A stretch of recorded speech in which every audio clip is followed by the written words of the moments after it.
Hello guys, welcome back to my channel again, Luxor TV Vlog guys. Magluto po ako ngayon ng ginataang manok. Lalagay po na natin ginataang manok. Lalagay po na natin ang manok.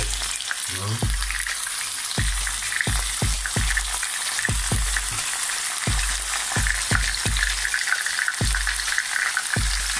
Lagay na po natin siya.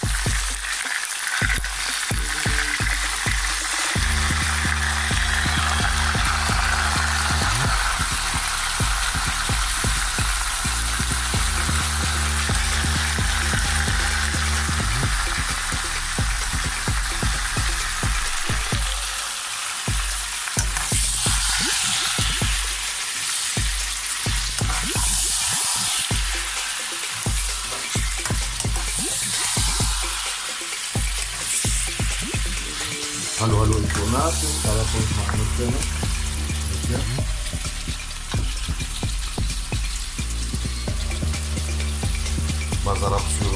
Masarap na naman po ang kain ito mamaya. Yan na po siya. Hinalo ko muna po siya. Piprituin po muna natin na medyo 5 minutes lang, no? At lalagyan po natin ng ito pong ilalagay ko sa kanya. Ang tawag po dito ay Chinakohl sa Germany. Ewan ko po sa tawag sa Pilipinas nito. Ito po ilalawa ko mamaya. Bago po gata po ang lawa ko sa gata. Gagatan po ito.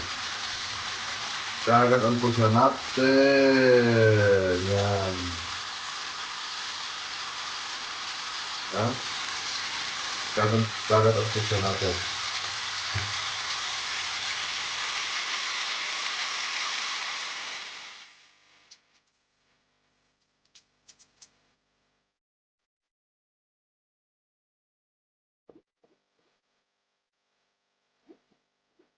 Lalagyan ko siya ng gata, guys. Kasi gusto ko guys ma-creamy siya. Dalawang gata guys ang nilagay ko ha.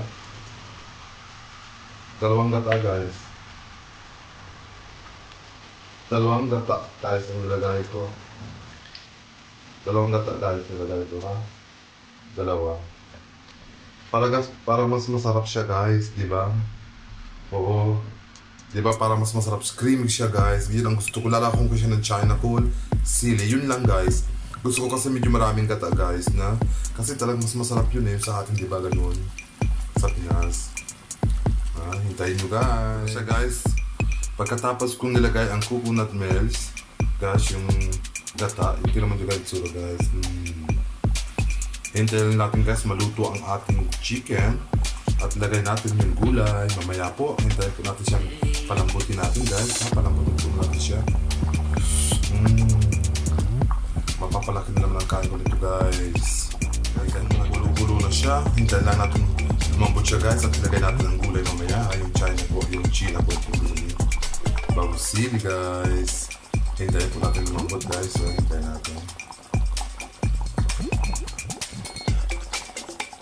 Lagay ko ng Chinakohl. Yan na siya guys. Pakuluin na lang natin guys na hintayin natin siyang makulo at lumambot yung gulay at sabay kain natin guys.